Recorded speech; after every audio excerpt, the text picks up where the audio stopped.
Good morning. Continuing our study in 1 Peter, I want to look at 1 Peter 1:21. Let me read verse 20 for context.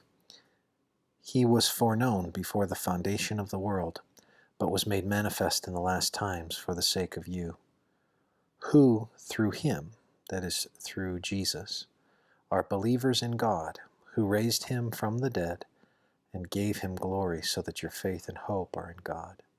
This great connection between the Father and the work of Christ. The Father here does some different things. It's interesting.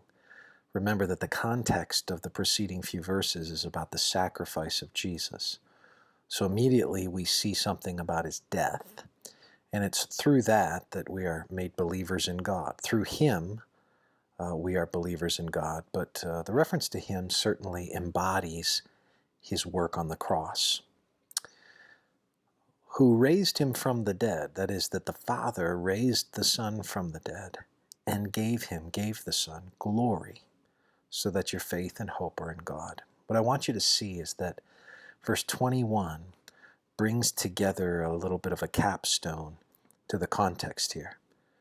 There is a focus on the death of Christ, the resurrection of Christ, and the exaltation of Christ. Those three parts are essential when we think about gospel, because they give us a vision of that which redeems me, that which rescues me, that which makes way for me to have new life in God's kingdom, and that which gives me a ruler over that kingdom, the death, the resurrection, and the exaltation of Christ.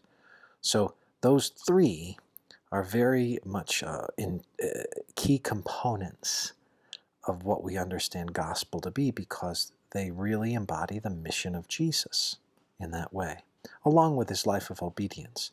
But nonetheless, we want to think about that this morning. So my hope is that the Lord blesses you as you just dwell upon the fact that he died, he was raised, and he was exalted for you, all parts of the good gospel of Christ. May the Lord bless you today.